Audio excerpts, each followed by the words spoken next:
Hello everyone, this is Nick from the FTW podcast, Atomic Geek here on the server. As you can see, I have Bray Wyatt as my skin, not just because he's my favorite wrestler in the WWE, but I've been told that I bear striking resemblance to him, which you can see for yourself in our Facebook group.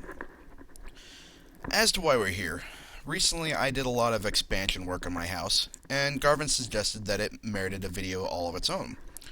So, without further ado, let's begin the grand tour. I'm starting out here in the shop, just so you can take a look at all the work that Garvin's done here, which he's shown you in past videos. But specifically, we're going to start here with the rails. Now, this is our northbound rail house. Southbound rail house is over on the other side. And it takes you to the tunnel, which we got going.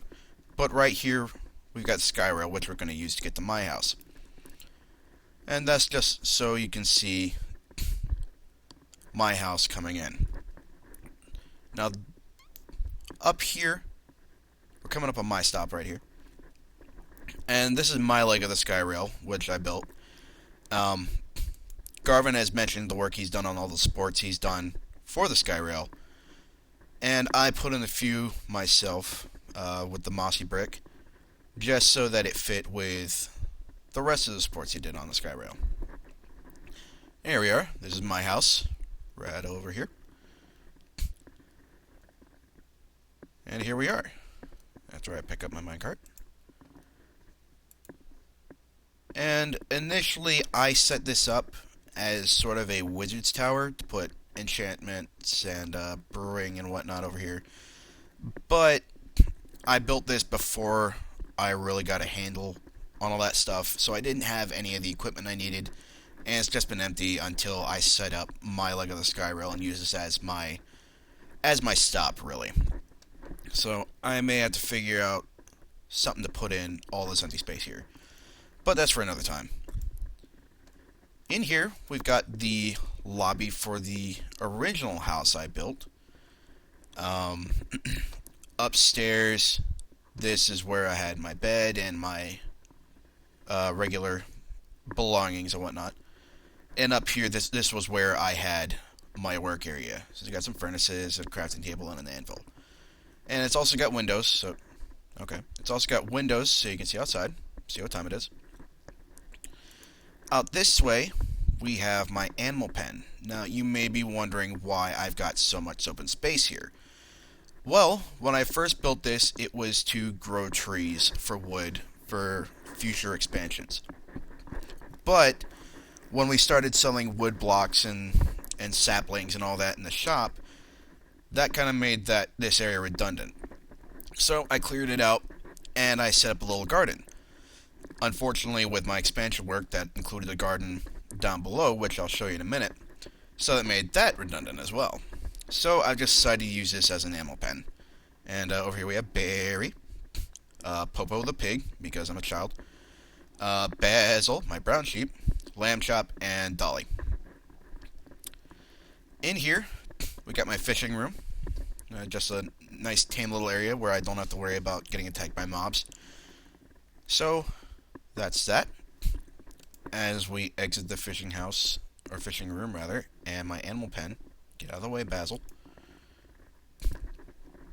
I will take you to my dock area. It's nothing really special, just a place where I can enjoy the view. I built some slips for rowboats and whatnot, just for appearance's sake. And, I think it's a pretty nice view, if I do say so myself. Down there, you'll notice some glowstone, seemingly in the middle of nowhere. So let's go check that out and see what's down there. Oh, a tunnel made out of iron blocks. It's not something you see every day. Well, this is the underwater access to the first floor of my subterranean expansion. And as you can see, part of it's encased in glass, so you can see outside into the water. And it's just a nice place to stand and enjoy the view. Over on the other side, I have a fireplace and a bearskin rug for ambiance, as well as the tree and the bushes in front of the glowstone, which I shamelessly stole from Garvin. Credit to him for the idea. This was sort of my idea. Um, I got the idea to use the trapdoors as boxes from the Lynch Clinch, one of the other users here on the server. And I thought it made a nice look for glowstone set up around the room, just because it doesn't block the light like a wood block would. So that's nice. As we go over here, you can see my cats. There's Orion. I named him Orion after the cat in Men in Black because that's one of my favorite movies. Mister, named after the cat in the Dresden Files, which is one of my favorite book series.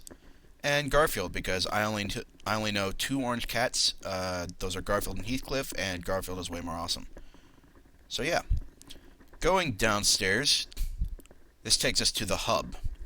And it's the hub because you can get to just about any part of my house from this area. Or, excuse me, any part of the new expansions of my house from this area. First, we're going to start with the monster dungeon. Now, my original idea for this was to set up individual cells, much like this, and I'd use spawn eggs to throw over the top of the bars into the cells, and that's how I'd populate my dungeon. Unfortunately, the claim system we use on this server, it's a property claim system to avoid griefing from outside sources. And the way spawn eggs work, they can be thrown inside somebody's claim, and the mob will spawn there, whether or not the person that threw it in there owns the claim. So we decided not to sell those on the shop, and I've just been relying on mobs to spawn in the cells naturally. So over here in the Gen Pop cell area, I've got a couple zombies, and I was kind of fortunate that I had a zombie pigman spawn in this one, which is pretty unusual if you're not in the nether. And the way I've been keeping them in here, I've used name tags to help them stick around because they don't despawn when you give them names. I'm kind of disappointed because I had a creeper spawn in here, and I was kind of hesitant about using a name tag on that one, just because you chop out a hole here, and if it sees you, it'll blow up in your face, and I didn't really want to rebuild the jail system. So I was hoping he'd still be around for this video, but apparently his sentence is up. So, if I can get out, leaving the dungeon area, we'll go counterclockwise here. You can see some paintings on the wall for extra ambiance. And here's my shooting range. It says here mobile and stationary targets. You'll see why in just a second. So over here, we got the mobile target area, and there's a creeper right there. And I'll show you why I set this area aside. Basically, this is for mobs to spawn naturally. And when they do, I shoot them until they die and drop their experience and loot. And this is a little passageway to go out and collect the loot once you're sure there's nothing else out there that will kill you. So that's interesting. And here on the side, I have a cautionary sign for anybody else that wants to use this area. Management will not be held responsible for injuries or deaths suffered while looting. So if I let you in here and you go out and something spawns and kills you, that is on you. Over here we got the stationary targets. So these are just targets I set up with different colored wool blocks. You know, just in case you want to practice your archery. And here is your arrow box, which I will restock later. And just some bows for you to use. Leaving the range. Right down here we have the storage room, which is basically just what it says. Got stone, brick, iron, and coal, regular building blocks over here, planks and logs, dirt and glass over here, fences, ladders, torches, and door things. Here's where I keep my redstone items, wools and dyes,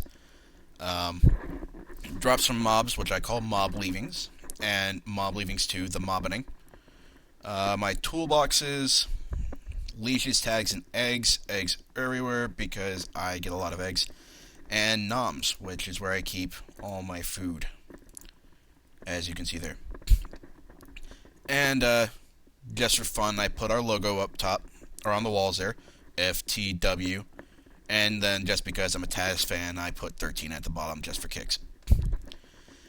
So, Leaving the storage area. There's a fireplace. How nice that is. Here's my garden area. It's pretty extensive. Right here we got potatoes growing. Over on the far side there's carrots. Got a couple rows of watermelons, and on the far side there, it's all wheat. And in the middle of the room, I've got a couple little ponds surrounded by sugarcane. Just whenever I need that for sugar and paper and books and whatnot. I don't have an automated system in place, just because that would be a pretty massive undertaking, and just because of the size involved. But that'll probably be a future project, and you may see that in video form in the future. Leaving the garden, almost skipped over something. On the other side of the stairwell here, we got my armory. And this is just the leather, gold, chainmail armor. All this in here is enchanted armor, which I picked up from mobs either out in the wild or in one of the spawn traps we got set up. And over here I've got my bows, again also all enchanted, and iron swords for whenever I have occasion to pick those up. Scattered throughout, we got furnaces for if I want to smelt something down. I don't want to go all the way down to the foundry, which I'll show you in a minute. And crafting tables and anvils as well. Heading back up. Taking you into the garden. Next on the itinerary is my room. So, a little different from the rest of the house that I've shown you. Outside this room, I used nether brick and birch wood. Just because I like the look of nether brick, and I wanted floors that would contrast with that. So since birch wood is the lightest toned wood, I used that, and I think it's pretty nice. But in here, I wanted to do something different, so I set up walls of iron blocks, and I used blue carpet for the floor. And this is where I keep my really valuable stuff: the diamonds, the emeralds, ender pearls, extra diamond stuff, and also TNT, because TNT is kind of a controlled substance on the server. We don't let everybody use it, just because we don't really have any griefers per se, but we do have a couple of mischievously inclined members that like to play practical jokes every once in a while, and a couple of those jokes turn explosive. So that's why it's a controlled substance. In here, I got a separate little growing room for nether wart, for potions and whatnot. And, I don't really know why I didn't set that up in the garden. I think I wanted to set this up as sort of a speakeasy back room kind of deal. Just for my own personal amusement. Oh, another thing, the iron doors.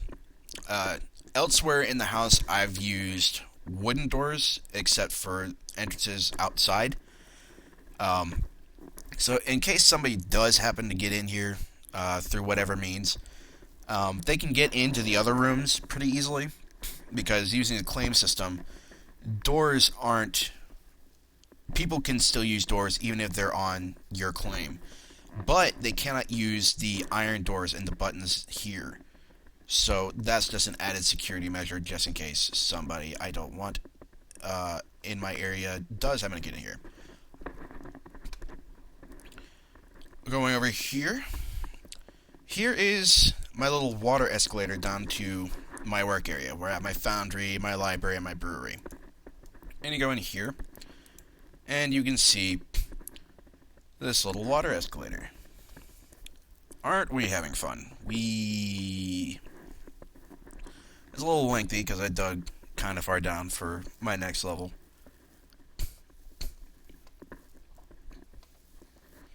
Alright, here we are.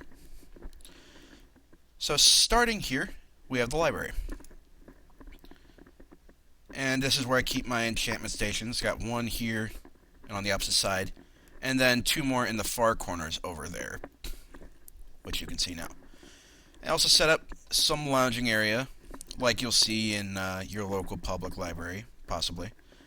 And just for added decoration, I took flower pots and mushrooms that you can find in witches' huts and set them up at various points of the library.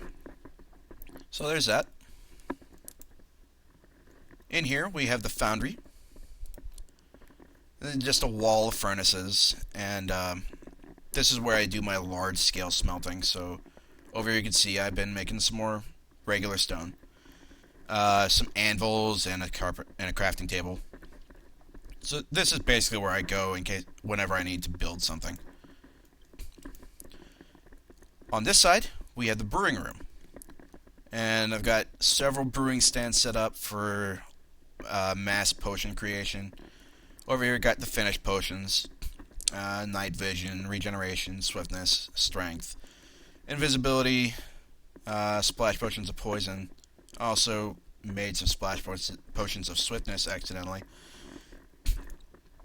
Over here, we got some empty glass bottles, some splash potions of harming, and I made several splash potions of healing, just for spawn tower usage. We've got spawn towers set up for zombies and skeletons, and both of those are vulnerable to the healing potions. So instead of sitting there whacking away at individual mobs for like 5 minutes, whenever you get a large number of them built up, you can just use a few of these. It'll hit all of them instantly, and just a few, and they're all dead, which is a nice rush of experience and loot. Oh, almost forgot. Over here, this is where I keep all my ingredients. So nether wart for the base of the potions, and then just all of these on the other hand. Water pools for glass bottles to fill with, and that's that. So down here, I dug all the way to the bottom, to the bedrock level. And there's a little sign, welcome to hell, just because of the fire and brimstone nature of the place. This is where I do all my mining now, underneath my house. And I've found a lot of pockets of redstone, lapis, and diamonds. No emeralds yet, but there's also been plenty of coal and iron and what have you. So I've been pretty lucky in what I've been able to find. So that does it for the work area. Now, let's go back upstairs. And this is a little access way for going back upstairs, since it's kind of hard to go back up against the water. Now, you see this little bit of redstone here, and you see this little piston. Well, the idea here is that the piston will retract and open up the exit to the hub. Unfortunately, I have not been able to figure out a way to activate that piston from down here without breaking the redstone. I don't think I left myself enough space in the initial construction phase in order to do what I want here, so we're just going to do something really ghetto and shop that block out. And hooray, hub. But let's put that back here, and I'll show you what I had going on here. See, all these paintings are set up around this floor to distract from this one in particular. And behind it, I have set up a little hidey hole and a switch for the piston. And voila, it retracts, so you can see the access way. So eventually I may figure out a way to power it from within there. But for the moment, we're just going to stick with our ghetto escape. And unfortunately, with the piston under there and the redstone and whatnot, anytime you turn it on, the trapdoors come back down. So that's a little bit annoying. But what are you going to do? Alright, final section of this tour is my experimental weapons facility. So we'll go in here, see that switch over there, see the lighting maintenance room, which I'll show you in a minute. And what I'm going to do now, actually, what I'm going to do here is give you a little glimpse inside the killing room, and I'll show you why it's a killing room in just a minute. See, it's all light in there. I flip this switch, and it opens the door, but it also does a whole lot more. Now it's dark, mostly.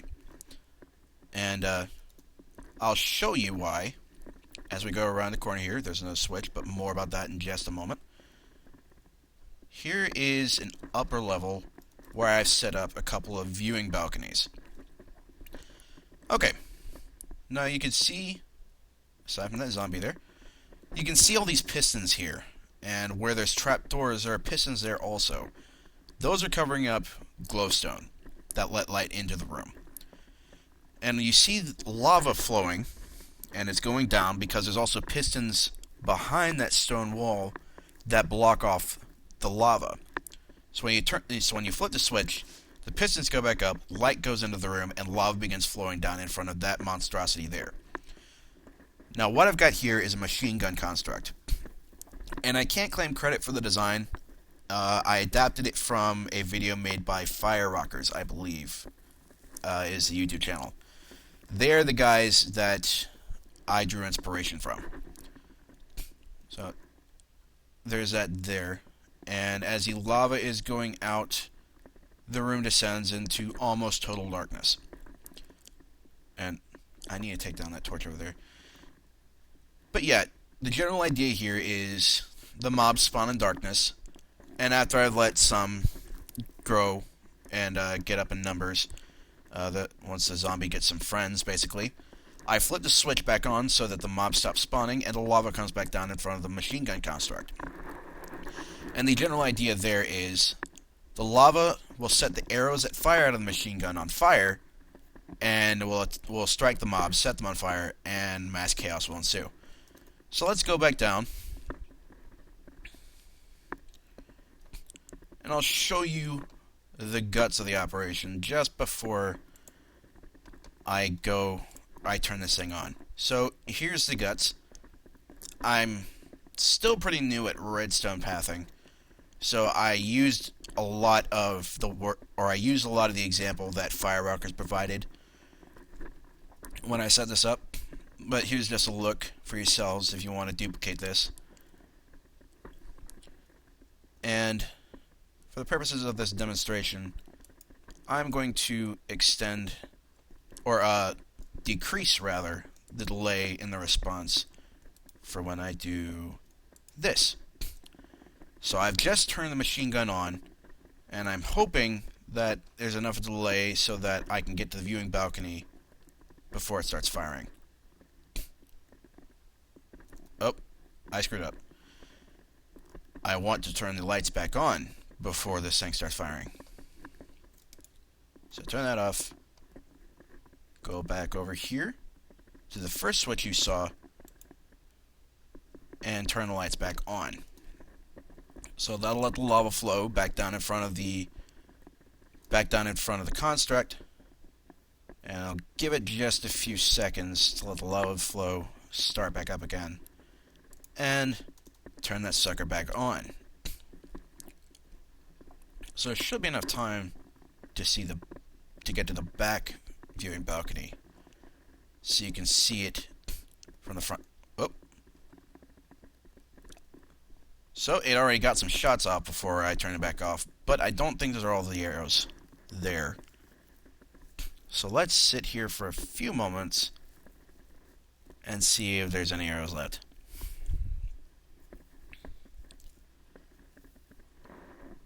This zombie has no idea what's coming. Here we go. Behold. Alright, now it's out of arrows. And unfortunately, the zombie did not walk into the killing area. But the general idea is mobs will spawn en masse in the darkened room. And you turn the lights back on, let the lava start flowing again, turn the construct on, and fire arrows will come out en masse to slaughter the hapless mobs in front of them. So, yeah, there you go. That's it for now. If you liked what you saw, give this video a like or a comment on additions or improvements that I could make and you'd like to see in the future. If you want a place to talk about Minecraft or any other games you care to mention, or if you'd like to find out how to join the server and build stuff like this, check out our Facebook group, FTW Gaming. That's all from me. I'll see you next time.